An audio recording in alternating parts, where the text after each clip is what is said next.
Y bienvenidos.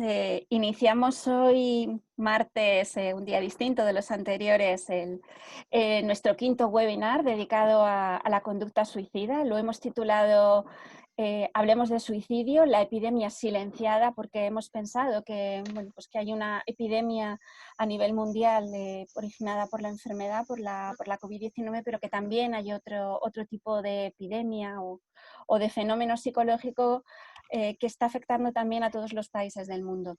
Aprovechamos también para saludar a las personas que nos siguen desde otros lugares del mundo. Tenemos gente en Argentina, en Bolivia, en México, en Guatemala. Tenemos también personas en Suiza y en Gran Bretaña. Y tenemos también un perfil muy variado de profesionales que están atendiéndonos, no solo psicólogos, sino también estudiantes de psicología, médicos, enfermeras, técnicos de emergencias. Tenemos también incluso una escritora. También deciros que se está retransmitiendo también por YouTube, que también para las personas que no han podido conseguir plaza en este webinar lo pueden seguir por YouTube. Las preguntas las podéis hacer también a través de este chat y a través del chat de YouTube, y también podéis hacerlo a través del correo de info@sepadem.org. Hemos elegido este tema y tenemos hoy la suerte de contar con un excelente plantel de ponentes, todos expertos en la conducta suicida. Y hemos elegido este webinar también porque desde hace tiempo sabemos que la conducta suicida está aumentando. Hasta hace unos años había más muertes por accidente de tráfico, pero sabemos que en los últimos años, no tenemos los datos evidentemente, pero sabemos que en los últimos años están aumentando las muertes por suicidio. La OMS en 2003 instauró el Día Internacional para la Prevención del Suicidio, que siempre es el 10 de septiembre, pero desde entonces, aunque se han hecho avances, todavía no tenemos de un plan nacional, solo tenemos algún plan regional. Esa es un poco la manera en la que vamos a abordar hoy nuestro webinar. Y bueno, pues como estoy muy satisfecha de tener a estos compañeros y a estos ponentes que creo que van a aportarnos mucho en relación a la conducta suicida, paso a presentároslos. En primer lugar va a hablar Alfredo Guijarro, que es nuestro presidente y socio fundador de SEPADEM.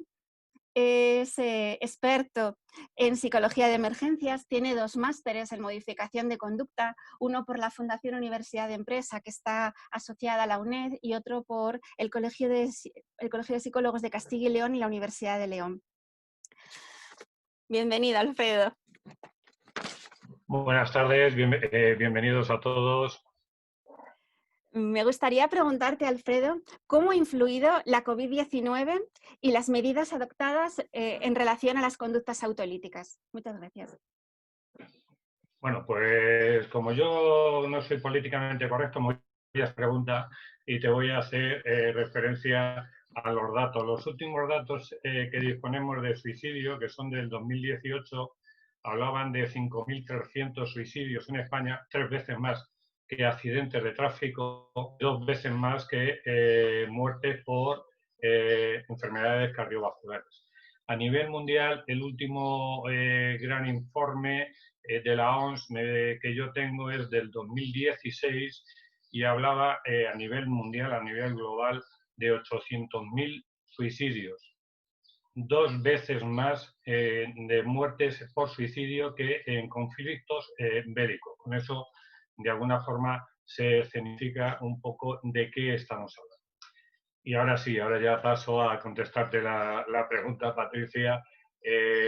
Voy a empezar compartiendo una pequeña viñeta, vamos, una viñeta que yo utilizo mucho sobre suicidio. No sé si la estáis viendo, está en proceso. La estáis viendo, ¿verdad?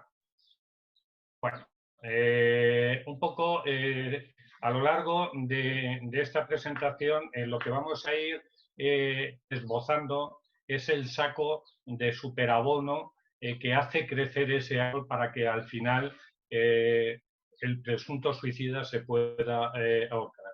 ¿Y qué es lo que ha hecho crecer, con qué hemos abonado ese suicidio en la pandemia, durante la pandemia?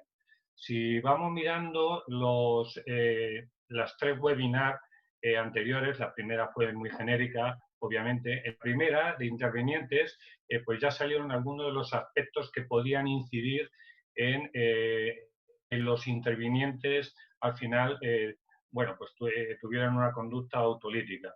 El primero es el miedo a coger la enfermedad, a no poder hacer su actividad, a no poder ayudar. Segundo es el desconocimiento que se tenía en principio y que todavía, a día de hoy todavía se tiene sobre la enfermedad, es decir, se iba trabajando en ensayo error, sin tener datos contrastados. El tercero es, sobre todo, el sanitario, pero no solo a nivel sanitario, es la exposición repetida a muerte, a la muerte de seres que estás tratando. Y digo no solo sanitario, porque una estadística oficiosa, no oficial, en la Comunidad de Madrid se hablaba de que habían aumentado un 70% casos de bomberos que tenían que entrar en domicilios particulares porque no había signos vitales durante alguna final tenían que entrar para ver qué había sucedido y lo normal que se encontraban eran dos escenas, o bien algún fallecido o bien algún suicidio. Es decir, y esto ha aumentado un 70%. Ya os digo que no es oficiosa y demás, pero en fin. Y también otro input grande para, de alguna forma, desencadenar la conducta suicida puede ser el llevar la enfermedad a casa. Todos estos profesionales que están en la primera línea de combate contra la enfermedad, pues al final muchos de ellos incluso quedarse en los propios hospitales, en los propios, con lo cual hacían un autoconfinamiento dentro del confinamiento. Si nos pasamos a la segunda webinar, que trató de mayores, uno de los grupos castigados por esta enfermedad, pues aquí ya tenemos el miedo a contraer la enfermedad, obviamente era el grupo que más riesgo corría con la enfermedad y la exposición reiterada y repetitiva en los medios de comunicación a noticias sobre el COVID-19, sobre el coronavirus. En unas circunstancias normales en que no pueden ir y encima la movilidad que tienen estas personas es muy reducida y la única vía de ocio es la televisión, son los medios de comunicación. Si encima la televisión te está bombardeando continuamente con noticias sobre algo que te afecta a ti directamente, pues obviamente va a enfocarnos o nos va a llevar sin salida para ellos. Eso era el estigma de haber padecido la enfermedad. Aunque la hubieses sobrepasado y vuelves a la residencia, al final te confinen en una habitación aparte para que no contagies al resto de tus compañeros, con lo cual eso ya para ti puede suponer otro autoestigma, añadir la muerte en salud, que es algo que refieren muchas personas, el decir yo no quiero ir al hospital porque lo que no quiero es que morirme y que no estén cerca de mí mis seres queridos. Las prórrogas continuadas del estado de alarma. Al final son 15 días. Bueno, dentro de 15 días vuelvo a ver a mis seres queridos, vuelvo a tener... No, otra prórroga, otros 15 días más.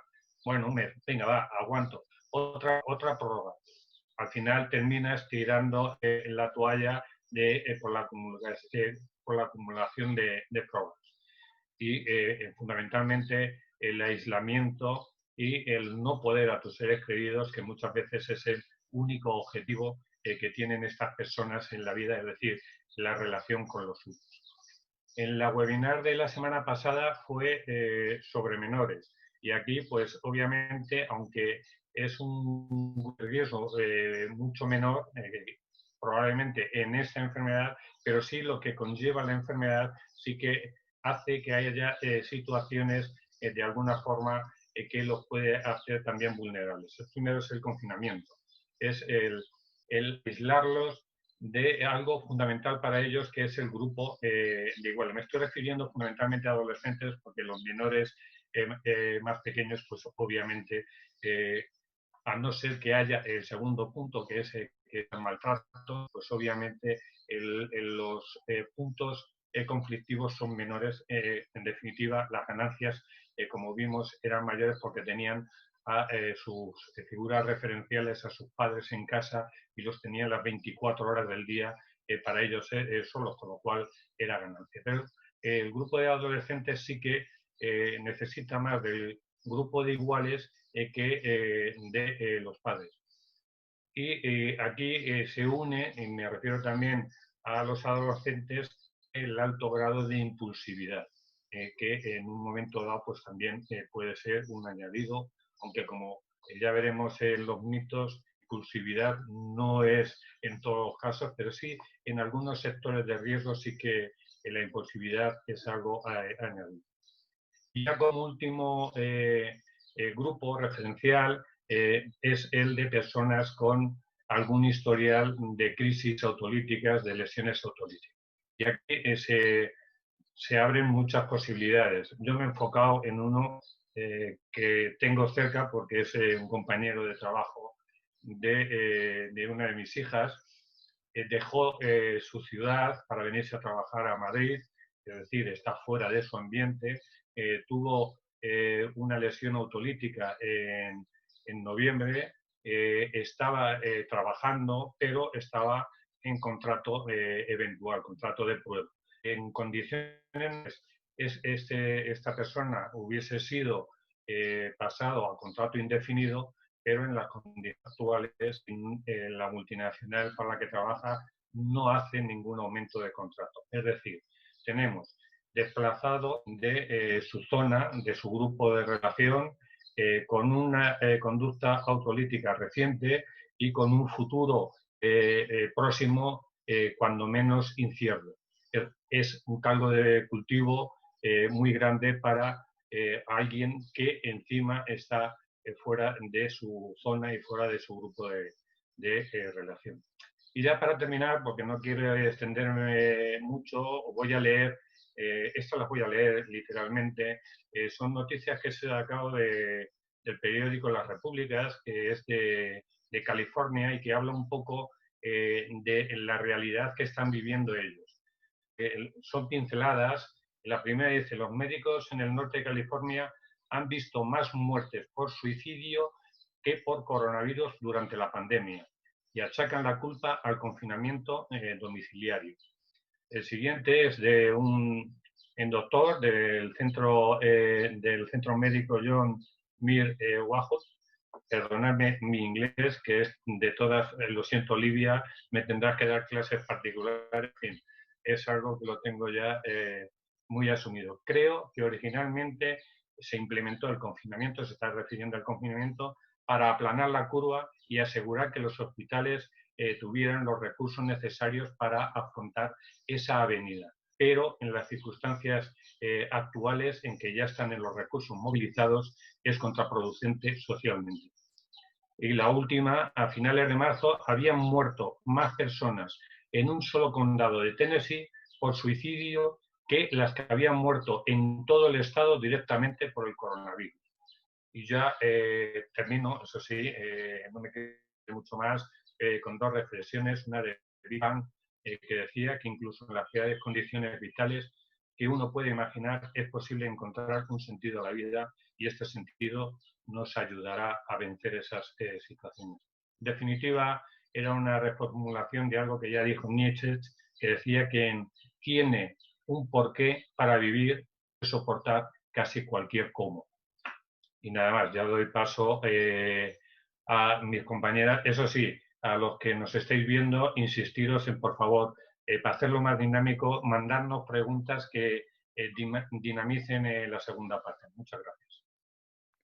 Muchas gracias, Alfredo. Nos quedamos un poco con ese repaso por distintos colectivos, el estigma de los mayores, la impulsividad de los menores, los colectivos que están desubicados y sobre todo con esa incidencia tan importante en algunos países como que han visto incrementada la incidencia en Estados Unidos.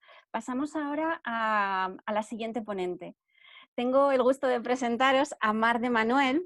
Mar de Manuel es psicóloga especialista en emergencias y catástrofes, es experta en conducta suicida y además es coautora, junto con Natalia Lorenzo, de la guía Intervención en intentos de suicidio, una guía para profesionales de la emergencia. También es socia de SEPADEM. Bienvenida, Mar. Hola, muy buenas tardes a todos, Patricia. Bueno, Mar, la pregunta que queremos plantearte es ¿cuáles son los mitos más frecuentes en relación al suicidio? Muchas gracias. Bueno, pues Patricia, antes de dar respuesta a tu pregunta, sí quería daros las gracias a SEPADEM por poder estar aquí abordando un tema tan urgente, complejo y necesario como es la conducta suicida. Realmente, a fecha de hoy, la conducta suicida es un tema que, aunque es verdad que va adquiriendo algo de peso en la sociedad, la verdad es que sigue siendo un tema tabú y la consecuencia lógica de esto es el gran desconocimiento y mitos que se crean. Una de las incertidumbres existentes es sobre si es adecuado o no hablar sobre este tema entre la población general.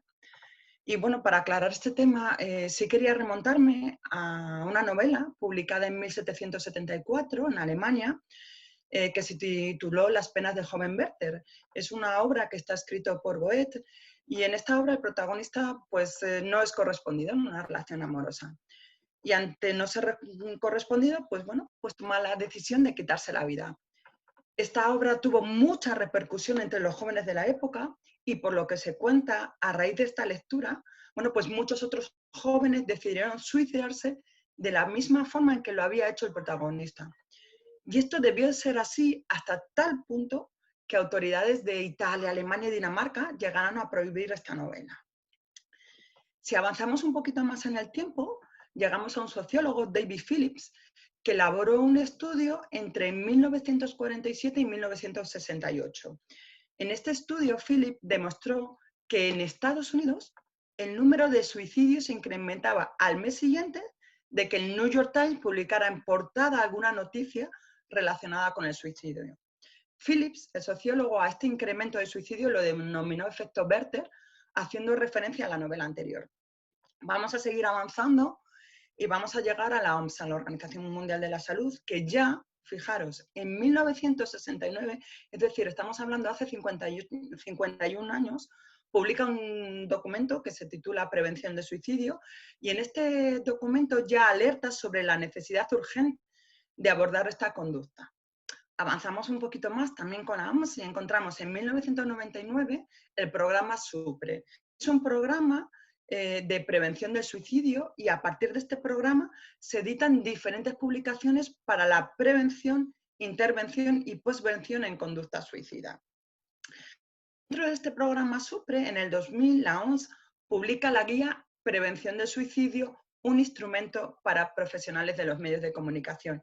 Y en esta guía se aclara que la difusión apropiada de información y una campaña de sensibilización del problema son elementos esenciales para el éxito de todos los programas de prevención. Es decir, fijaros, el debate ya no está en si hablar o no hablar, eso ya está claro. Su abordaje es imprescindible, sino que la cuestión está en cómo informar acerca del suicidio.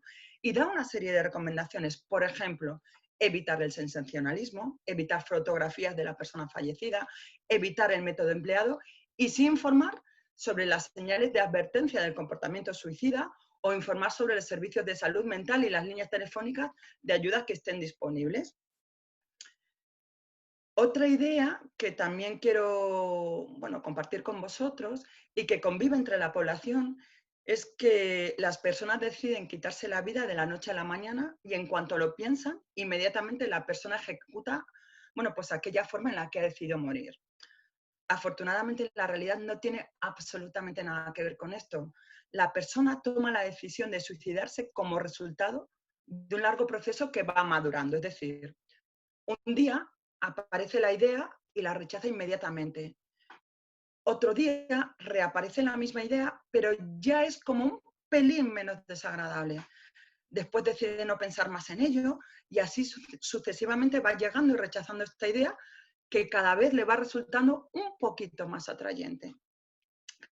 Poco a poco empieza a construir de qué forma lo haría, mejor, y si lo hiciera, qué necesitaría para llevarlo a cabo, cuándo podría hacerlo, y de repente, un día sutilmente empieza a despedirse de algunas de sus personas queridas. Es decir, la persona poco a poco va avanzando y construyendo su plan suicida hasta que un día lo ejecuta. Es un proceso que puede durar días, meses, años, y esto es una muy buena noticia, porque nuestro campo de intervención con la persona no es de unos instantes ni de unos minutos, sino que, como he dicho, es un largo proceso en el cual tenemos muchas oportunidades para intervenir. También quería abordar y compartir con vosotros la relación que se escucha muchas veces sobre suicidio y llamada de atención. A veces escucho a alguna persona que, con toda la buena voluntad del mundo, sentencia, realmente no lo quiere hacer, sino simplemente quiere llamar la atención. Y entonces yo no lo puedo evitar. Me vienen a la cabeza unas palabras que leí en un artículo de Pedro Martín Barrajón, que se titula Se acaba la linde, y que dice así: una de las mayores expertas del país sobre suicidio me enseñó, para llamar tu atención, una persona te grita, te insulta, te zarandea, te manda 1000 mensajes, pero no intenta suicidarse. No son llamadas de atención, son peticiones de ayuda. El hecho de catalogarlo como llamada de atención es un simple reduccionismo, que solo habla del gran desconocimiento que hay de este tema y de cuánto urgente es abordarlo. Y finalmente, quiero compartir con vosotros una última idea, comentaba un poco Alfredo, la relación que hay entre suicidio y trastorno mental. Pues otra de las frases típicas que escucho es: lo hizo porque tenía un trastorno mental. Y el caso es que es innegable la correlación existente entre algunos trastornos mentales, como por ejemplo puede ser el trastorno límite de personalidad y la conducta suicida. Dicho esto, que repito es innegable y yo no lo pongo en duda, sí es verdad al mismo tiempo que cada vez yo y más compañeros nos encontramos a personas que no tienen absolutamente ningún trastorno mental asociado, y lo que sí que tienen es un sufrimiento de desesperanza extrema hasta tal punto que deciden de forma errónea evitar su sufrimiento quitándose la vida. Patricia, espero con todo esto haber dado respuesta a tu pregunta. Muchas gracias, Mar. Gracias también por hablarnos un poco de ese elemento histórico de evolución, de cómo nos empezamos a dar cuenta de que había que intervenir sobre el suicidio, de la importancia de verlo como un proceso y sobre todo de ver que son peticiones de ayuda. Eso es muy importante. Pasamos ahora a nuestra tercera ponente, que os va a aportar también muchas cosas. Se trata de Olivia Vega. Olivia Vega, que cursó estudios universitarios en criminología, counseling, psicoterapia y psicología, especializándose en psicología de la salud en Reino Unido. Además, recibió una beca para hacer el PIR en Irlanda y vive ahora en España, donde ha obtenido una nueva licenciatura en psicología, acreditación como psicóloga emergencista y terapeuta familiar. Olivia trabajó en los servicios públicos de salud irlandés y británico, colaborando en los estudios pilotos que dieron lugar a la ACCT y también a la IAPT, que son protocolos de atención creados para reducir los índices de suicidio en prisiones y mejorar el acceso a tratamientos psicológicos de la población general. Bienvenida, Olivia. Buenas. Olivia, ¿qué es lo que nos ayudaría a gestionar el riesgo de suicidio, en tu opinión? Bueno, primero saludaros y agradeceros estar aquí para hablar de este tema tan relevante. La mía va a ser un poquillo más aburrida la presentación, pero se necesita hacer. Lo primero es saber de qué hablamos. Entonces voy a empezar por definir suicidio. Lo voy a hacer de una manera muy básica para andar por casa. Es un acto intencional por el cual una persona pone fin a su vida. El primer problema que encontramos es el problema de la intencionalidad. ¿Cómo verificas esto? Lo de preguntar, pues va a ser que no. Entonces, puede haber accidentes, homicidios, que pueden pasar por suicidios. Puede haber gente que haya muerto por causas naturales, que en realidad a lo mejor se han puesto en situaciones de riesgo deliberadamente, que se han abandonado, que no han tomado medidas para seguir manteniendo su vida. y que no podemos contabilizar como tal. Entonces, ese es el primer obstáculo que vemos. La información, yo iba a hablar de factores preventivos y riesgos. Entonces, el primer problema que tenemos es, bueno, normalmente los estudios que tenemos se basan en estadísticas. Las estadísticas son un modo de describir un fenómeno. Los criminólogos decimos que la mejor manera de predecir el futuro o las acciones de una persona es mirar a su pasado, a sus acciones pasadas. Bueno, pues no tenemos una bola de cristal. Se supone que bueno, es orientativo, pero tanto la violencia como suicidios son cosas que no se pueden predecir, donde hay mucha individualidad personal, porque cada persona es un mundo, cada acto tiene un significado y no se puede generalizar ni como he dicho, hay bolitas de cristal. Se trata un poco de ver cómo podemos identificar este riesgo y tratar de reducirlo. Entonces, espera un momentillo. Hay varias maneras perdón un segundito. Hay varias maneras de evaluar este riesgo. Siempre tenemos que... de hecho, hay algunos instrumentos, como por ejemplo la escala de ideación suicida de Bex. Hay una modificada por la de Bex desde el 91, hay una también de Miller, el cuestionario de intentos de autolesiones. Este tipo lo que nos aportan este tipo de instrumentos es que a veces es más fácil plasmar en un papel o a través de un cuestionario de un ordenador cosas que queremos comunicar, pero que a lo mejor cara a cara por las expectativas del encuentro social no se hacen. Entonces, eso es lo que aportan. Luego están normalizadas.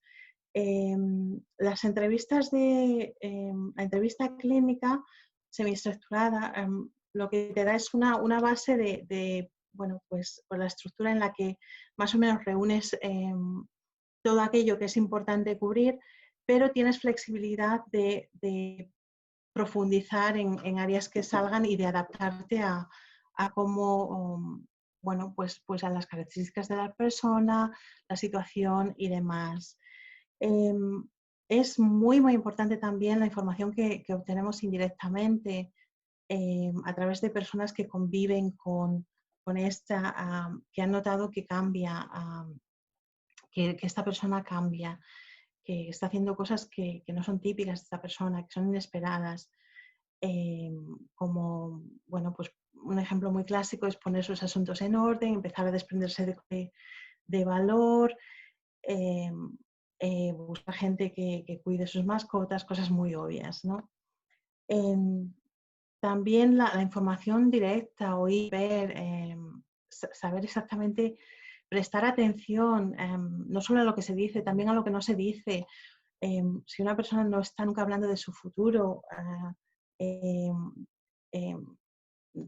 lo que no está ahí presente, lo que cabría esperar que no encontramos.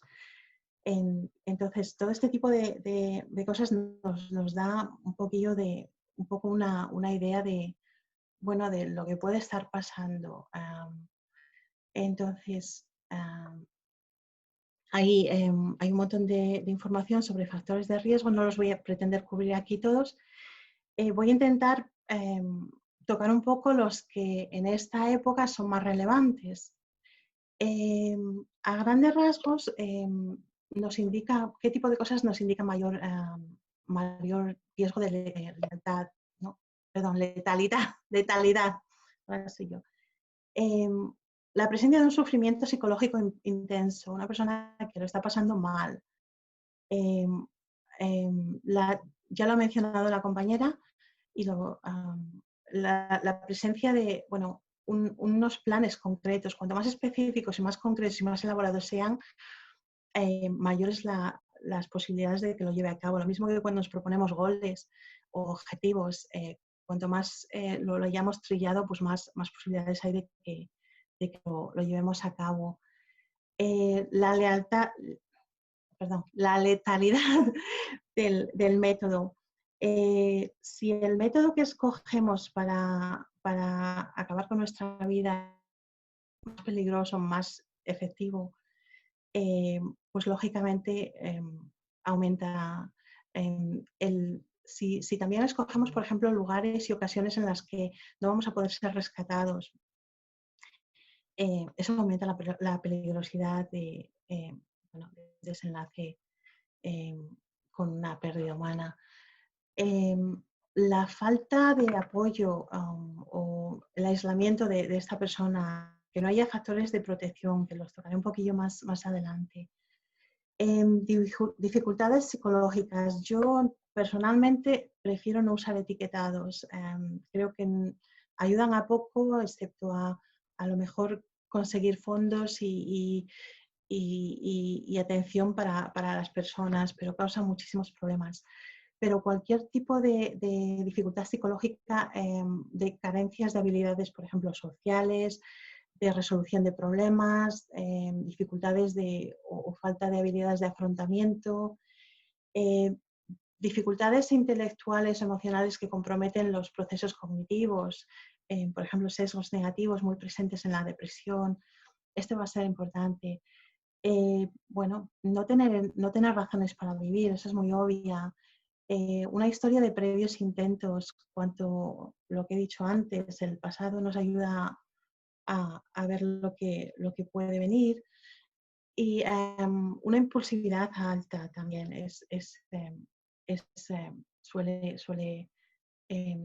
ser un factor. En las personas con mayor riesgo en esta situación, Alfredo ha mencionado los menores. Los mayores son un grupo de riesgo por el aislamiento que ha sido todavía mayor. No tenemos, muchos de ellos son más competentes que yo en temas de información y tecnología. Hay gente para quien esto es todavía una barrera. Minorías étnicas y culturales, sobre todo aquellas que están dadas. Ya mencionó Alfredo un ejemplo muy claro de cómo esto incrementa la vulnerabilidad. Privaciones de libertad. Esto es normalmente se estudia en relación a prisiones o a centros de refugiados. En nuestro caso hemos estado todos en arresto domiciliario, por así decirlo. En los ingresos en hospitales todavía más brutales, el aislamiento, las residencias. Esto va a hacer que bueno, pues, nos perdamos algunos de nuestros recursos y modos de afrontación y ese contacto social. La soledad, ya lo he mencionado, personas que vivan solas, con reducido contacto social, en especial, por ejemplo, gente desplazada, como comentaba Alfredo, poblaciones migrantes, gente en desempleo, en este caso que hemos estado mucha gente sin poder acceder a nuestro trabajo, nuestras rutinas, nuestros contactos sociales, gente que vive sola, que no tiene familia o pareja, pues están la soledad cuando no es buscada es complicada. Temas de salud física, personas con problemas crónicos. Patricia en un webinario anterior explicó el impacto que la supresión de servicios y demás tenía en la salud. Normalmente personas con problemas crónicos que comprometen la calidad de vida, sea por pérdidas de funcionamiento, lesiones incapacitantes, problemas como cáncer, procesos que necesitan diálisis, HIV, perdón, procesos muy dolorosos antiinflamatorios como son, por ejemplo, la artritis. Esto es como que chinchan bastante y la verdad es que es difícil convivir con ellos.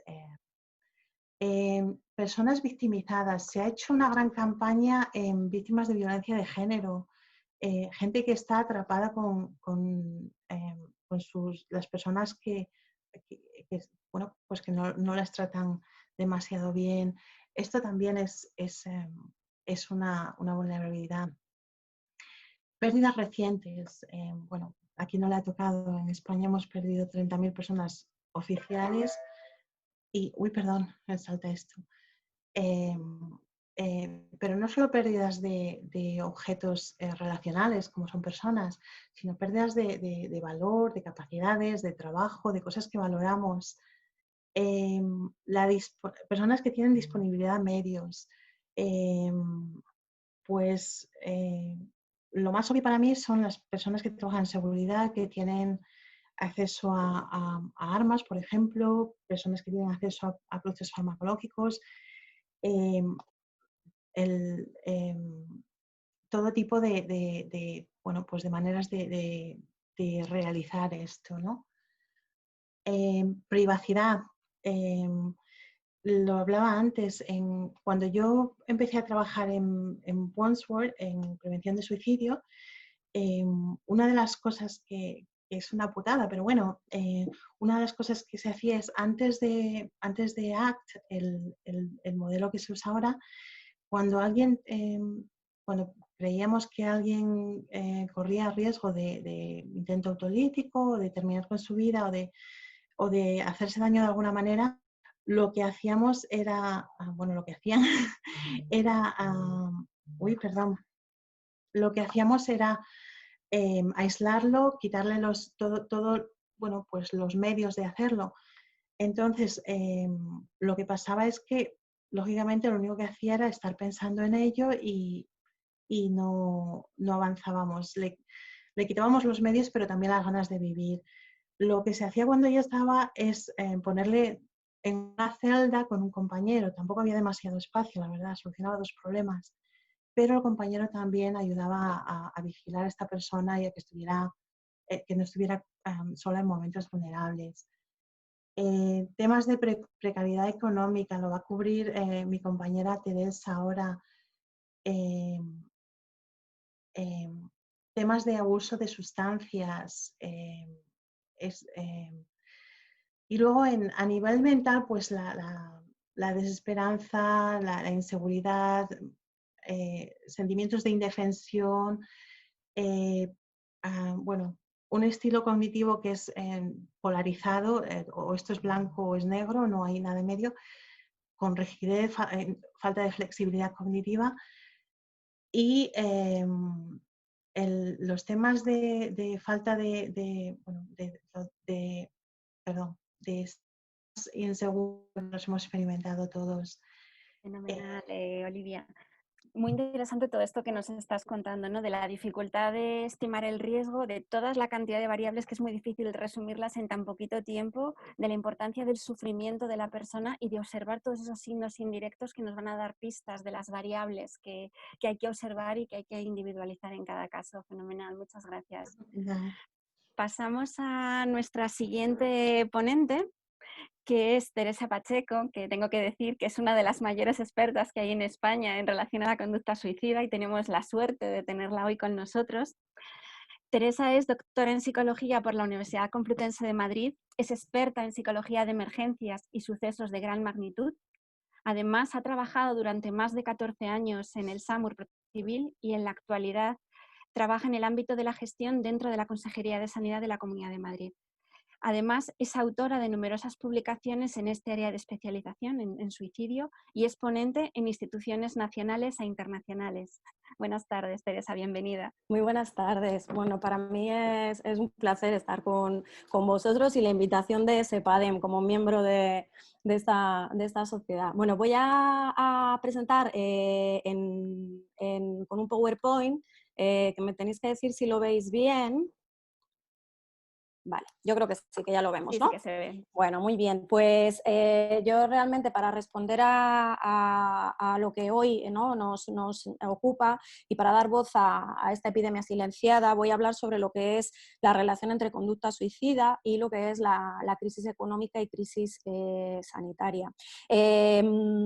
Realmente partimos de dos premisas, ¿no? Una es la multicausalidad y esto para mí es importante porque realmente explicar de forma lineal causa-efecto, por ejemplo, que una crisis económica causa el suicidio, sabemos que es un error, porque sabemos que el suicidio es multicausal y por tanto lo tenemos que ver como ese puzzle, ¿no?, en el que cada pieza tiene que ir encajando. Y una de ellas efectivamente puede ser una crisis económica, una crisis sanitaria como la que hemos vivido o estamos viviendo. Y luego una segunda premisa que es sobre la especificidad en la mortalidad del suicidio. Realmente lo que se sabe es que la mortalidad en general, cuando hay épocas de crecimiento económico, realmente la mortalidad normalmente disminuye en ciclos, aumenta. Sin embargo, en conducta suicida funciona de otra forma.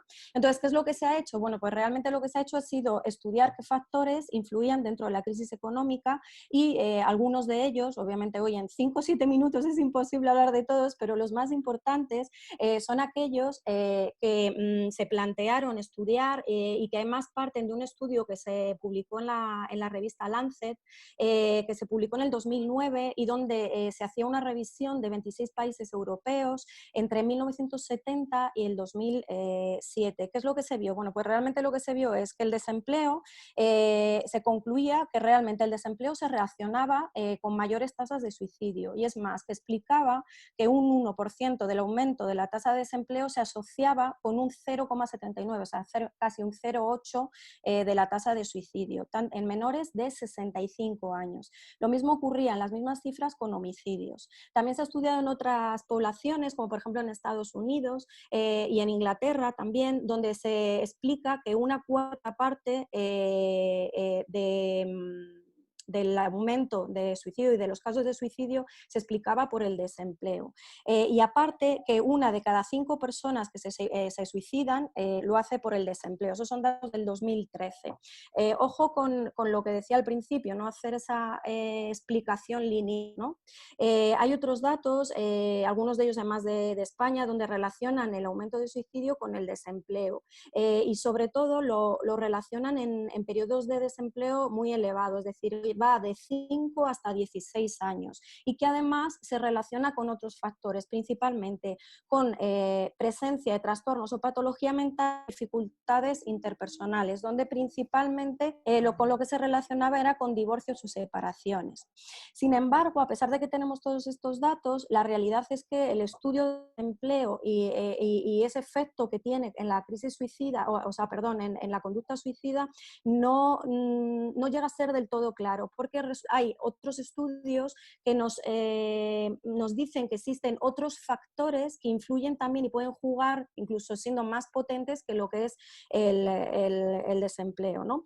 De hecho, existen ejemplos tanto en Taiwán como en Hong Kong donde se dice que la reducción del desempleo no produce de forma necesaria ni inmediata una reducción de las tasas de suicidio y que además hay diferencias a nivel de edades y de género. Bien, ¿qué otros factores se han estudiado? Pues, por ejemplo, el Producto Interior Bruto.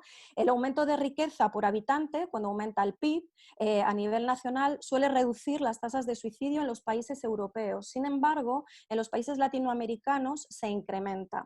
La explicación que se da a esto es que probablemente el reparto de la riqueza no sea igual, ¿no? Y porque además Europa cuenta con más sistemas tanto de protección social como sanitario. Es decir, son sistemas y programas de protección que protegen y amortiguan, ¿no?, a la hora de la conducta suicida. También se ha visto la relación entre salud mental y conducta suicida y la crisis económica. Y de hecho, se ha visto que tanto en España, Grecia y Portugal hay una gran afectación de salud mental en periodos donde económica. Y además se concluye que hay una interacción clarísima entre la austeridad fiscal, entre el shock económico y también la débil protección social. Un ejemplo es el aumento que ha habido de casos en la última crisis económica en España, donde muchas de las consultas que se realizaban por ideación o tentativa autolítica, en muchos casos venía relacionado con paro en los hogares o bien también dificultad de pago en las becas. Por tanto, bueno, son necesarios, ¿no?, programas de prevención de salud mental en los periodos de recesión. Es decir, ahora es la asignatura pendiente que tenemos. En segundo lugar, las crisis sanitarias. Crisis sanitarias realmente, si decimos o pretendemos analizar lo que va a ocurrir después de que estamos viviendo, obviamente ahora no lo podemos saber, es decir, bola de cristal todavía no tenemos, pero sí es verdad, y seguramente entre las personas que nos escuchan haya gente que trabaja directamente en emergencia, ¿no?, que sí que nos dicen que realmente sobre terrenos y ya se está viendo un aumento de suicidios consumados, ¿no? Y también tenemos datos relacionados con antiguas o con anteriores crisis sanitarias, como por ejemplo el SARS en el 2013, donde sí se vio una influencia y donde sí se vio un efecto de que tras esta situación hubo un aumento de casos. ¿Esto tiene explicación? Bueno, pues si tratamos de dar una explicación a lo que estamos viviendo, lo que hemos vivido, yo creo que sí. Y además tiene una explicación basada en el modelo de riesgo, ¿no? El modelo de riesgo en el que se basa en aspectos sociales. Aquí hemos vivido y se ha vivido personas que se han quedado solas y confinadas, ¿no?, donde hay un menor apoyo social presente, ¿no?, ese que digo yo, de ese que te da realmente la mano, y donde además ha habido distanciamiento tanto social como físico. Ha habido una montaña rusa emocional que yo creo que todos hemos vivido. Hay miedo, y no digo, hay miedo todavía, ¿no?, a que yo me contagie y a que contagie a los otros. Hay menor posibilidad de acceder, o ha habido menos posibilidad de acceder a los servicios sanitarios, principalmente por causas como pueda ser una tentativa o una ideación autolítica. Ha habido menor posibilidad de prácticas religiosas y de apoyo religioso, que también es un factor que protege. Hay mayor estrés económico y aparte ha influido otra cosa, y es que ha habido hemos vivido una variación estacional que sabemos que influye también en la conducta suicida con el punto más elevado de casos, ¿no? Por tanto, hemos tenido una ausencia de factores que nos sostenían nuevamente y nos protegían. Bien, con esto termino. Por darle, yo creo, una visión positiva, ¿no? Yo creo que si algo hemos vivido en esta pandemia, realmente ha sido el efecto de unión, ¿no? Efecto de unión como una experiencia compartida, como un apoyo mutuo y también como el fortalecimiento de conexión social, que esperemos que no se rompa, aunque parece que estamos ahora un poco, ¿no?, en un momento un poco complicado. Pero realmente eso protege también a las personas, esa parte de ese efecto de unión. Y luego hay otra cosa que está demostrado, y es esto: las epidemias y las pandemias también pueden alterar los puntos de vista sobre la salud y la mortalidad, haciendo que la vida sea más preciosa, la muerte más temible y el suicidio menos probable. Vamos a terminar con ese mensaje de esperanza, esperando que sea realmente menos probable. Muchísimas gracias por vuestra atención virtual. Muchas gracias, Teresa, y por hacernos un poco ese repaso, ¿no?, por cómo los elementos relacionados con aspectos económicos como el desempleo, el Producto Interior Bruto y las variables diferentes de cada país nos hacen un poco ese esquema en el que nos tendríamos que fijar, y también un poco cómo la experiencia previa de otras crisis sanitarias nos da pistas de cómo podemos, lo que puede pasar en esta situación, y sobre todo muy importante la parte final, ¿no?, ese efecto de unión y esa capacidad que podemos encontrar de amar más la vida y que el suicidio sea menos probable. Muchas gracias. Y pasamos a nuestra última ponente, a María Gómez, que también tiene un muy buen currículum y que también es un gusto presentarla. María es experta en emergencias, pertenece al Comité de Valoración para el Certificado de Experto en Emergencias, es miembro de Psicoemergencias CV de Comunidad Valenciana desde su fundación. Es miembro también de la Red de Ayuda a Víctimas del Terrorismo del Ministerio del Interior es clínico MDR, trabaja en duelo, en trauma y disociación en consulta privada y coordina también grupos de ayuda al duelo. Además, ha participado en las 2 líneas telefónicas que ha hecho el Colegio Oficial de Psicólogos de la Comunidad Valenciana, la que se refiere a la ayuda a la ciudadanía y el duelo, y la otra que está relacionada con servicios sanitarios y técnicos. Bienvenida, María. Hola, buenas tardes. Pues yo soy la última. Después de haber oído a Teresa con tanta cifra, yo voy a hablaros un poco más de trabajo del día a día. Entonces, mi tema, que no te he dado paso a que me hagas la pregunta, pero el tema es la posvención y puedes hacer la pregunta para que yo empiece. Sí, María, lo que queríamos saber es sobre el concepto de posvención que aparece a menudo cuando hablamos de suicidio. ¿Qué es la posvención? ¿Quién y cómo la realiza y hasta dónde llega? Bien. Vale, muchísimas gracias. Vale, antes de empezar, lo que me planteé fue, vamos a centrarnos para ver qué significa posvención. Entonces me fui a buscarlo. Encontré 2 definiciones, que no por ser 2 diferentes se contradicen, sino que se complementan. La primera es la función terapéutica en los familiares, los supervivientes tras la muerte del suicida, ¿vale? Y en la segunda nos dice que es el momento en el que se empieza a trabajar sobre lo sucedido y se aclaran ciertos aspectos que les harán sentirse liberados de la culpa. ¿Vale? Aquí yo creo que tenemos todo lo que es la posvención, desde el principio hasta el final, y lo cubre todo. Nos dice cuándo empieza la muerte del suicida, cómo vamos a intentar trabajar sobre lo sucedido, ¿para qué? Para liberarlos de la culpa y que puedan seguir con su duelo. Entonces vamos a la primera pregunta, ¿cuándo empieza?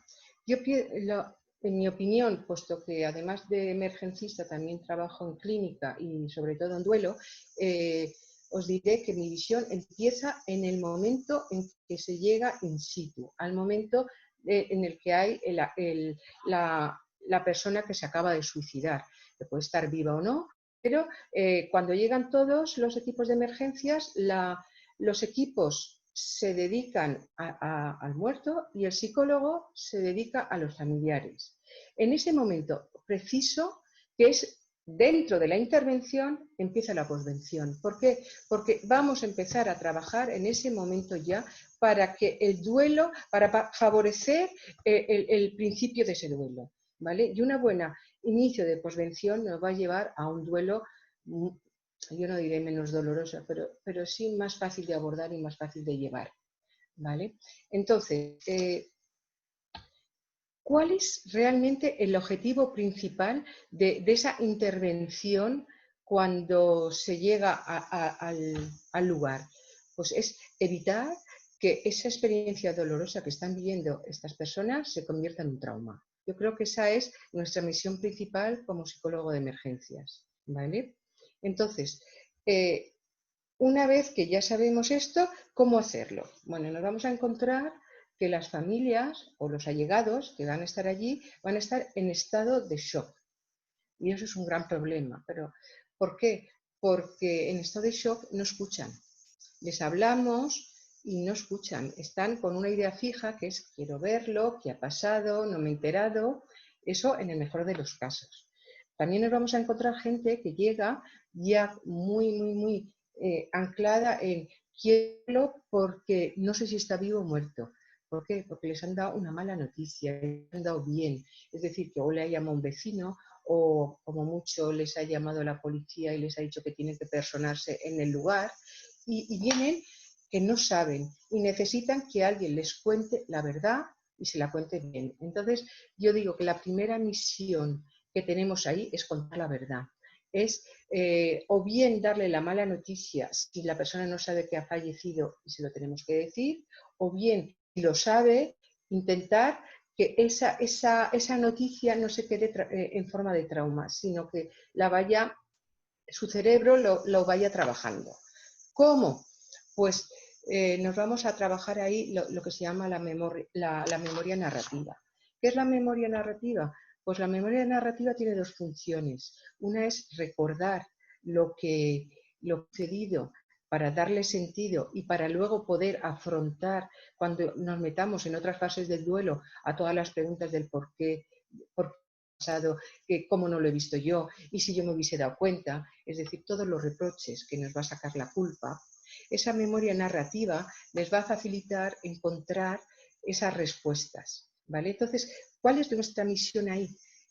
Sabiendo que están además en fase de shock, que no razonan bien, pues vamos a intentar recopilar todos los datos que tenga, porque el trauma lo que hace es que la memoria estalla, es decir, que se van a quedar olores, imágenes, sonidos, frases ahí desconexas, ¿vale? No van a tener una línea de explicativa. Entonces, lo tan sencillo y tan difícil como sentar a la persona, calmarla y simplemente hacerle reintegrar todas estas experiencias en una narración que tenga sentido, eso hará que, a pesar de que la amnesia que se va a producir, que es una amnesia protectora, en ese momento del estado shock no lo recuerde, pero cuando llegue a otras fases de su proceso de duelo, ahí está la historia, ahí está integrada y ahí se podrá trabajar y se podrá hacer la terapia de duelo si necesario, ¿vale? Entonces, lo que yo quería hacer es también decir, ¿quién hace esto? Bueno, pues por necesidad, aquí son los psicólogos de emergencias. ¿Por qué? Porque son los primeros que llegan al suceso y son los primeros que llegan a la familia y son los primeros que tratan a la familia, que no es terapia, sino que es un apoyo, como hemos dicho, un cubrir sus necesidades y preparar ese proceso al duelo que vendrá posteriormente, ¿vale? Pero yo creo que muchísimos gente que está con un duelo patológico, si hubiese tenido una buena entrada a la prevención por medio de este trabajo, que no es tan difícil realmente si lo pensamos bien, si lo tuvieran bien estructurado, cuando llegaran al proceso de duelo tendrían trabajo ya hecho y tendrían muchas respuestas que no necesitarían, porque esos porqués, y luego ya no solo el porqué de por qué, sino y por qué ahora no me hablan, porque claro, es que se van a encontrar también con el silencio social y se van a encontrar también con el aislamiento social. Es decir, la reacción de los vecinos no se atreven a hablar de ello. Entonces, si nosotros ya los hemos preparado, les hemos hecho hablar, a pesar del aislamiento social que van a sufrir o del silencio impuesto por la familia, podrán trabajar su duelo. ¿Y quién lo hará esa parte? Pues el terapeuta que trabaje duelo, ¿vale? Y ya por último hablaros que a pesar de los pesares, tenemos la resiliencia. Hay gente que con una buena intervención al principio y su alto grado de resiliencia van a desarrollar una capacidad de afrontamiento y van a resolver su duelo de una forma natural. No os digo que sea igual de corto que un duelo por otras causas, pero sí se va a realizar de forma natural y progresiva. Con esto termino. He visto que me he pasado de tiempo, pero es que quería también meterme en el duelo, pero veo que eso da para otro webinar. Muchas gracias. Muy interesante lo que nos has contado, ¿no? De la importancia de poder trabajar con la familia desde el principio, cuando ya se ha producido el suicidio consumado, de la importancia de tener en cuenta también esas memorias narrativas que están influyendo en evitar que la situación sea más traumática. Importante también lo que comentas de, bueno, pues todo el estigma, todo el aislamiento y todas las convenciones sociales que a veces nos limitan mucho en este sentido, y sobre todo terminar siempre con ese apunte positivo, ¿no?, que tú has planteado, ¿no?, de que no podemos olvidarnos de la resiliencia que está ahí y que mucha gente también puede salir de ahí. Bueno, hemos acabado ya con nuestros ponentes y ahora vamos a pasar al turno de preguntas. Podéis hacer vuestras preguntas a través, Gemma ya ha estado recogiendo unas cuantas que han salido, y podéis seguir haciendo preguntas a través del chat de Zoom, en YouTube también, y también tenemos lo de InfoSePaDEM. Así que bueno, si quieres, Gemma, plantea las preguntas y vamos a ello. Buenas tardes a todos. Tenemos algunas preguntas que he ido recogiendo a lo largo de las ponencias de los compañeros. La primera es de nuestra compañera Salud Mi Salvo y nos dice que, a propósito de lo que nos ha comentado Mar, de cómo una novela en el siglo XIX influyó en el incremento de suicidios, si vosotros habéis observado que haya tenido alguna influencia en la conducta suicida la serie que ha emitido Netflix, que se llama Por 13 razones. En este caso, que es para adolescentes. Yo no te puedo dar una respuesta exacta, no sé qué influencia ha habido. Lo que sí que depende es de cómo se haya hecho esa serie. Si es una serie que está centrada en ver alternativas a la muerte como resolución de problemas, es una serie que está centrada en buscar no centrada en el sensacionalismo, no centrado en, bueno, pues, y que está centrado en buscar alternativas a la muerte, entonces seguro que el efecto ha sido positivo. No tengo una respuesta, pero depende del enfoque que se haya dado, pues habrá tenido un efecto u otro. Bueno, la serie lo que trata es de las 13 razones que da una chica, la protagonista, por las que decide suicidarse. Entonces, cada episodio es una de las razones por las que decide suicidarse. Imagino que va la pregunta por ahí, ¿no? El cómo puede haber ejercido esa influencia. Susana Tienza nos está comentando que en esa serie tuvieron que editar la escena donde se observa la muerte de la protagonista pues entiendo por ser demasiado gráfica, porque hubo un aumento de suicidios en zonas de Estados Unidos. Bueno, por otro lado, desde YouTube, Ángel Iglesias nos pregunta, o le pregunta a Teresa más bien, dice que Teresa ha comentado que el tema de los programas de prevención es un tema pendiente ahora mismo, y la pregunta es si eso quiere decir que no se están implementando como deberían. Espera, Teresa, que no se te oye. Ahora. Sí, perdón. Bueno, sobre programas de prevención, sabemos que en España a nivel nacional no existe un programa de prevención, que todos lo esperamos, y luego sí que existen comunidades, una es en la que nos encontramos ahora, que es la Comunidad de Madrid, que sí que tiene programas de prevención, y algunos de ellos sí están funcionando y están funcionando bien. Yo un poco a lo que me refería es que tiene que haber programas de prevención de suicidio, de detección, que son los que más conocemos como de prevención de suicidio, pero que respecto a la crisis económica y la crisis sanitaria hay otra serie de programas que hay que potenciar. Es decir, hay que potenciar programas de acción social, comunitarios, es decir, no solamente los sanitarios, programas de protección a nivel laboral, es decir, que todo ello tendría que tenerse en cuenta. Y obviamente, y como psicóloga no voy a decir otra cosa, obviamente programas de prevención donde se haga un buen screening, donde se haga una buena detección y donde se haga una buena intervención de las personas que están en riesgo. A día de hoy, a nivel nacional, no tenemos nada. A nivel comunidades autónomas sí existe. Y yo puedo hablar de la Comunidad de Madrid, que obviamente todo es mejorable, pero se están haciendo cosas bien. Muchas gracias, Teresa. Susana Tienza pregunta para Mar también, ¿qué sugieres sobre cómo informar los suicidios en estas épocas más allá de las recomendaciones generales que se suelen dar? Espera un segundito, Mar.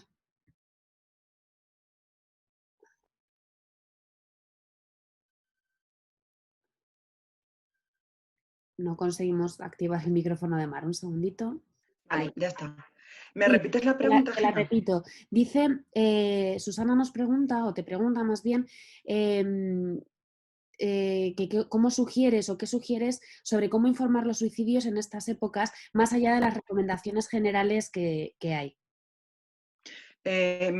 Si me hablas sobre cómo informar respecto a los medios de comunicación, o si me hablas respecto a las familiares, ¿vale?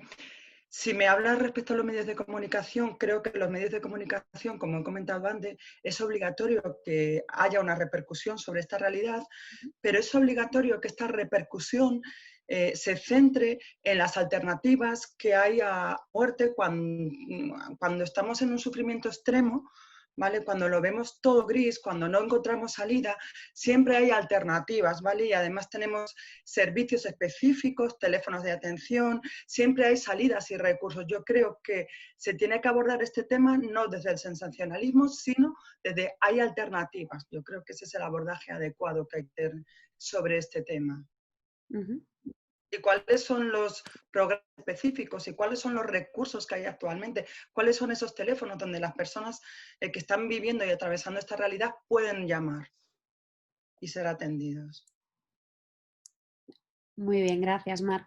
Mariano Navarro, nuestro compañero, nos comenta que no hay ningún programa de prevención será efectivo si no hay suficientes recursos humanos para poder llevarlos a cabo.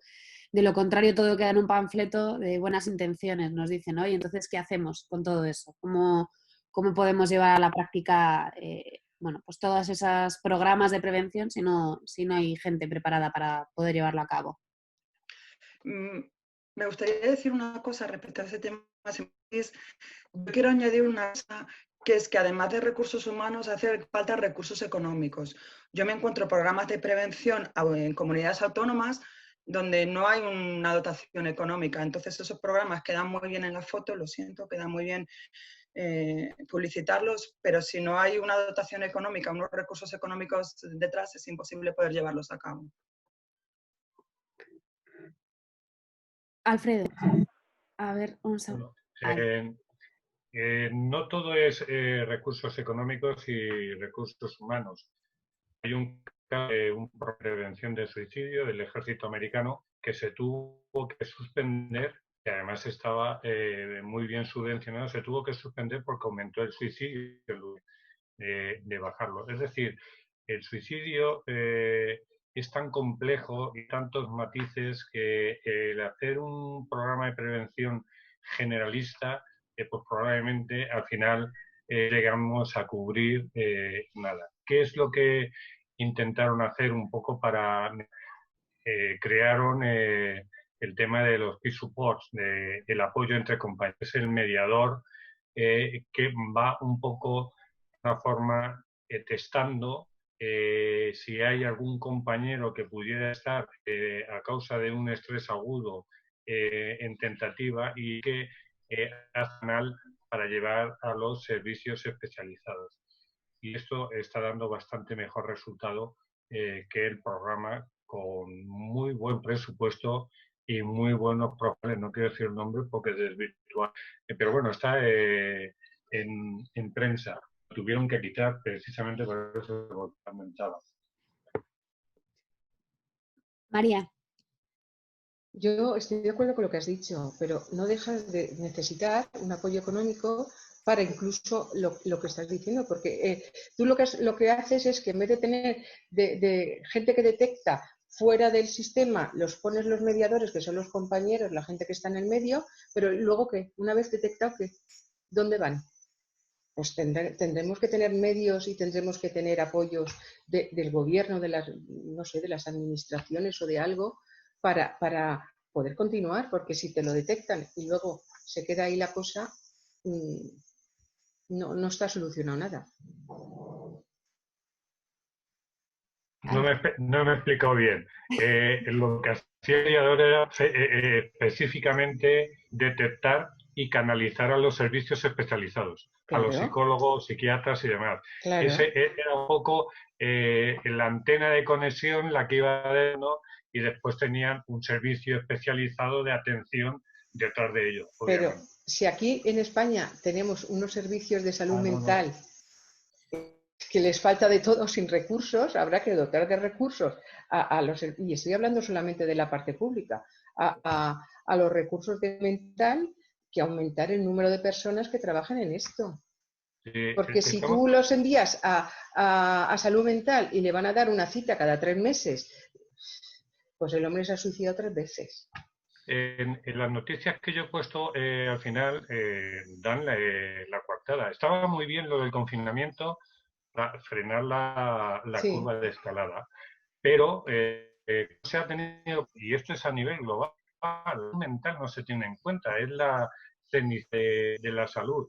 Se ha mirado y se ha enfocado todo a nivel fisiológico, efectivamente se ha aplanado la curva, pero a nivel mental seguimos estando exactamente igual. Sí, sí. Hoy una noticia de que están demandando atención psicológica a los sanitarios porque están destrozados anímicamente. Y tenemos pues, un segundo pico en octubre, y octubre es a la vuelta de la esquina. Es decir, si estos profesionales que ante una situación tan dura y no se les ha ayudado, y aquí sí que estoy contigo, María, que promover recursos y demás, pero promover recursos, no poner una pegatina en la UCI o en urgencias, teléfono de atención psicológico-psiquiátrica, me da igual. No, no, no. Hay que ser proactivo y hay que bajar a la UCI y hay que bajar a emergencias como está el personal y hacer el chequeo justo cuando están en plena, porque si no al final se van con toda la carga emocional y con todos los miedos a su casa, y un día, otro día, y se pasa esta crisis actual y viene la de octubre y dice, y ahora me tengo que volver a enfrentar en todo lo que viví en marzo, y entonces es cuando se van a venir las rupturas anímicas por algo que se podía haber prevenido y que se tendría que estar previniendo ya, ahora, en este momento, con mucho más material y mucho más personal dedicado a ello. Estoy de acuerdo. Yo creo que estamos todos de acuerdo en que hace falta esos recursos económicos y unidades específicas de atención. Claro. Igual que hay unidades especializadas que están atendiendo a mujeres que sufren violencia de género y que son estupendas y están funcionando muy bien, hace falta también la creación de unidades específicas que aborden esta temática. Y, lógicamente, esas unidades específicas especializadas, Alfredo, estoy totalmente de acuerdo contigo, tienen que ser especialistas, bueno, pues tienen detrás unos recursos económicos. Olivia, no sé si querías comentar algo más. Sí, quería comentar, bueno, quería compartir con vosotros que este tipo de medidas protectivas y de cuidados a los intervinientes y demás, en Reino Unido se consiguió gracias a las compañías de seguros que se negaron a tener pérdidas. Entonces, bueno, pues ahí queda, poderoso caballero es don dinero. Pedro Martín Barrajón, el compañero de SEPADEM, nos formula una pregunta. Dice que si alguno de vosotros tiene algún dato sobre si ha sido mejor para la prevención del suicidio estar confinado por la pandemia y por tanto estar más arropado en el propio domicilio y estar vigilado en presencia de otros familiares, o si por el contrario ha sido más perjudicial. Si tenéis alguna idea de ese tipo de datos.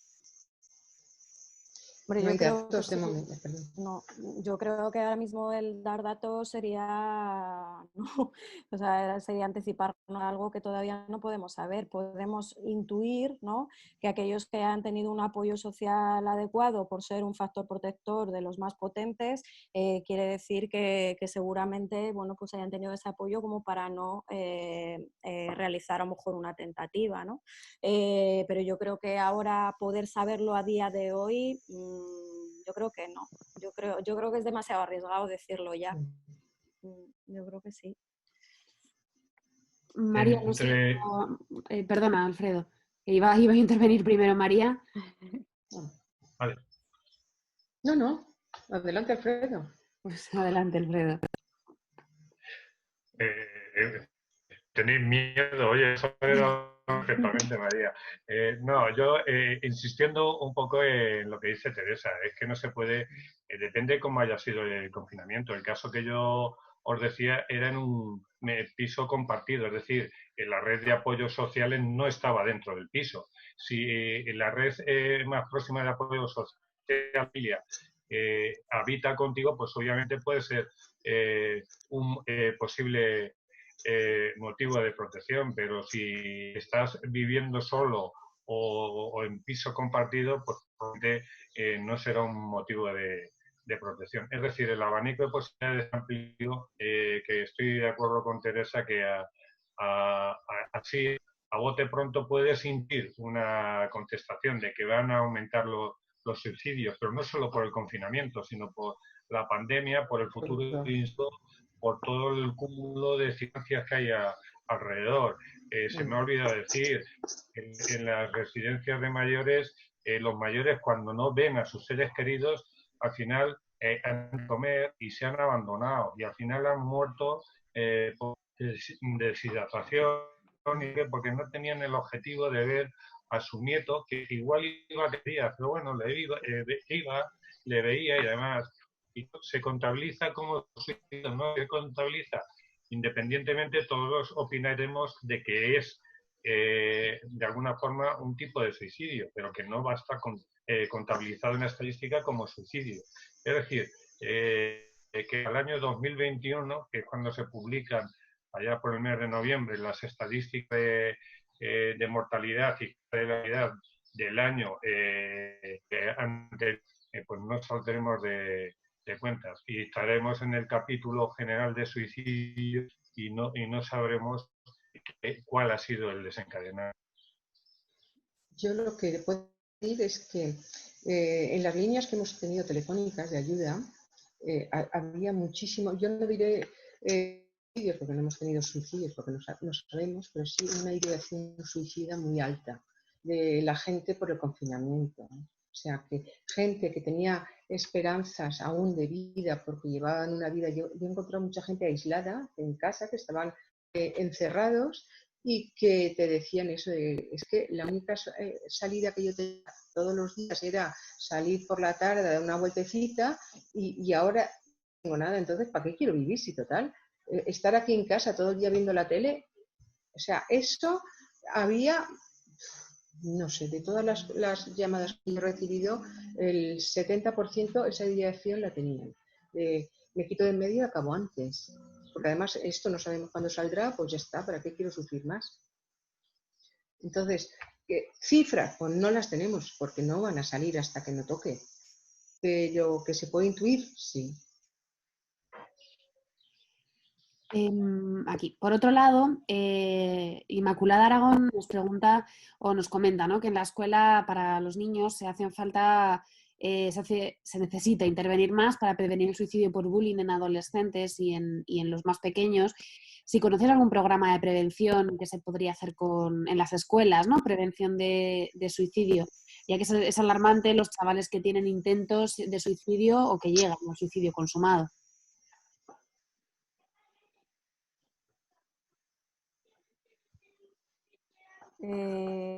Bueno, yo en edad escolar no es lo que más conozco, pero un poco yo creo que lo que sí se puede saber es que la edad escolar, o mejor dicho, la edad de suicidio cada vez efectivamente está bajando, ¿no?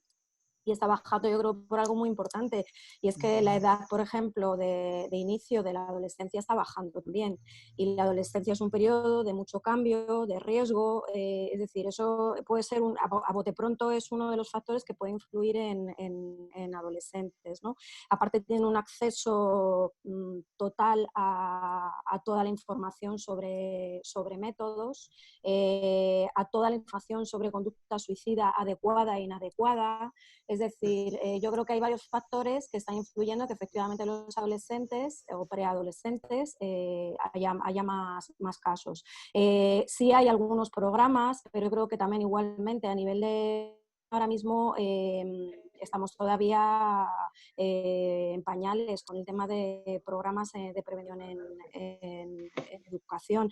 Hay una guía que se hizo en la Comunidad de Madrid que bueno, es de prevención para dar pautas, ¿no?, a nivel de esta población, y sí que hay programas. Sí que tenemos claro cuáles son los factores de riesgo en adolescentes. De hecho, hay un programa, seguro que Olivia lo conoce, un estudio que es no me acuerdo ahora el año, mentiría porque es 2010 y algo, no me acuerdo qué año es, en el que es muy bueno porque es todos los factores de riesgo que existen en adolescentes, ¿no? Y uno es esos que os digo, el tema del acceso a Internet, el tema de acceso a métodos, el tema de este inicio cada vez más temprano de la adolescencia.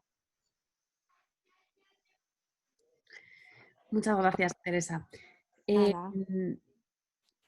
Pedro nos comenta, ¿no?, lo que estabais hablando antes de las llamadas de teléfono por la plataforma esta que han ido surgiendo, ¿no?, para el COVID.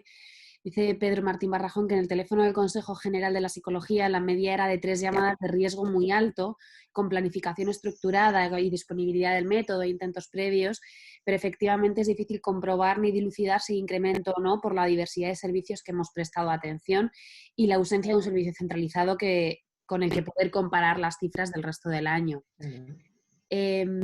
Adelina Sastre Moya nos comenta que en Mallorca, desde el Grupo de Trabajo de Prevención del Suicidio del Colegio de Baleares, han puesto en marcha un programa de prevención para personas que trabajan con colectivos vulnerables, incluyendo escuelas, y estas han sido las que menos receptivas han estado, entendiendo que todavía es por el tema del tabú y del miedo a hablar del suicidio. Y bueno, Susana Tienza nos pregunta si alguien podría hacer la diferenciación entre la intervención en crisis suicidas en emergencia de un bombero y la intervención dentro del marco clínico, por ejemplo, de un paciente, en el contexto del COVID. No sé si alguien podría dar esa diferenciación. En el contexto del COVID. ¿Qué diferencia entre el contexto del COVID y cualquier otro momento? Es decir, el trabajo del bombero y el trabajo del psicólogo, lo que pasa que los psicólogos no hemos podido asistir en este COVID. Han dejado los psicólogos de emergencia ir. No sé si en Madrid por el SAMU se dan... Vale, pues Teresa, luego te paso la palabra, pero por ejemplo aquí en Valencia los psicólogos no han podido acudir. Entonces, estábamos en casa, esa es la diferencia que hay entre una intervención fuera del COVID y ahora con el COVID. Pero si imaginando que pudieran intervenir, pues el trabajo del bombero es más específico de la parte física de la persona, de si si no ha fallecido, si ha fallecido, si hay que transportarla, si no hay que transportarla, si hay que llevársela a algún sitio. Y la del psicólogo es más la función de, como he dicho, de ponerse al servicio de la familia, sacarlos de ahí un poco, ponerlos más aparte y empezar a trabajar con ellos. Teresa. Yo la diferencia que veo principalmente, pero creo que no diferencio entre la conducta suicida u otra, es la realidad ha sido que la intervención en terreno, y sabéis que yo soy SAMUR, pero hablo con amigos y compañeros, la diferencia ha sido principalmente el poder acceder normalmente a las personas.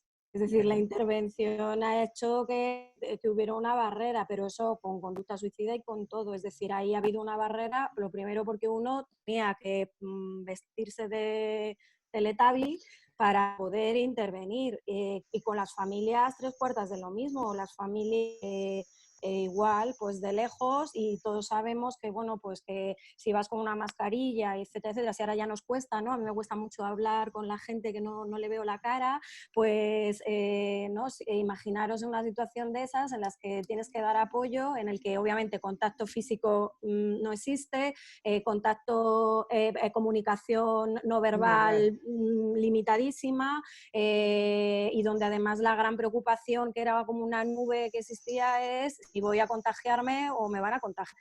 Entonces, eso a mí me parece una limitación enorme, pero en conducta suicida, y la realidad es que ha sido en todas las intervenciones, ¿no? En emergencias. Bueno, podríamos estar durante tiempo hablando de este tema que nos resulta a todos muy interesante. Veo que todos estáis implicadísimos y bueno, pues muy en el tema.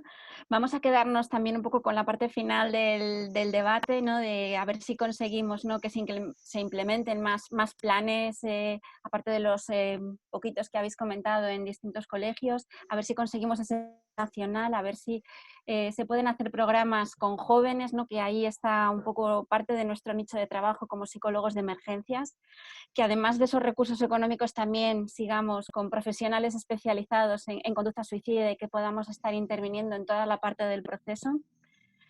Y bueno, pues agradecer a todos los ponentes su sabiduría, su implicación, su precisión a la hora de responder. y vamos a emplazaros al siguiente webinar, que va a ser como una especie de resumen de todos los 5 que hemos tenido hasta ahora. Vamos a abrir, ahí tenéis el cartel que ha puesto mi compañera Gema. Vamos a emplazar a todos a que nos enviéis vuestras preguntas previamente al correo de info@sepadem.org. Las vamos a ir recogiendo y se las vamos a trasladar a los distintos ponentes, ¿no? Para que todas estas preguntas que se nos han quedado un poco en el aire en los webinars, porque estamos intentando que no duren más de hora y media, porque entendemos que a partir de eso puede resultar cansado, pero sí que queremos recoger todas vuestras inquietudes relacionadas con estos temas, y vamos a dedicar el siguiente webinar el miércoles que viene, esta vez sí que va a ser el miércoles a las 6 de la tarde, ponente de cada uno de los anteriores webinars, para poder responder y dar salida a todas estas preguntas. Así que nada, un placer estar aquí, agradecer a todos, a los ponentes y a los participantes, también sus interesantes preguntas que nos han permitido que esto sea mucho más ameno y mucho más interesante, reflexionar, aprender y enriquecernos. Un saludo, hasta la siguiente semana. Adiós, buenas tardes. Oh. Buenas tardes, nos vemos la semana que viene. Buenas tardes.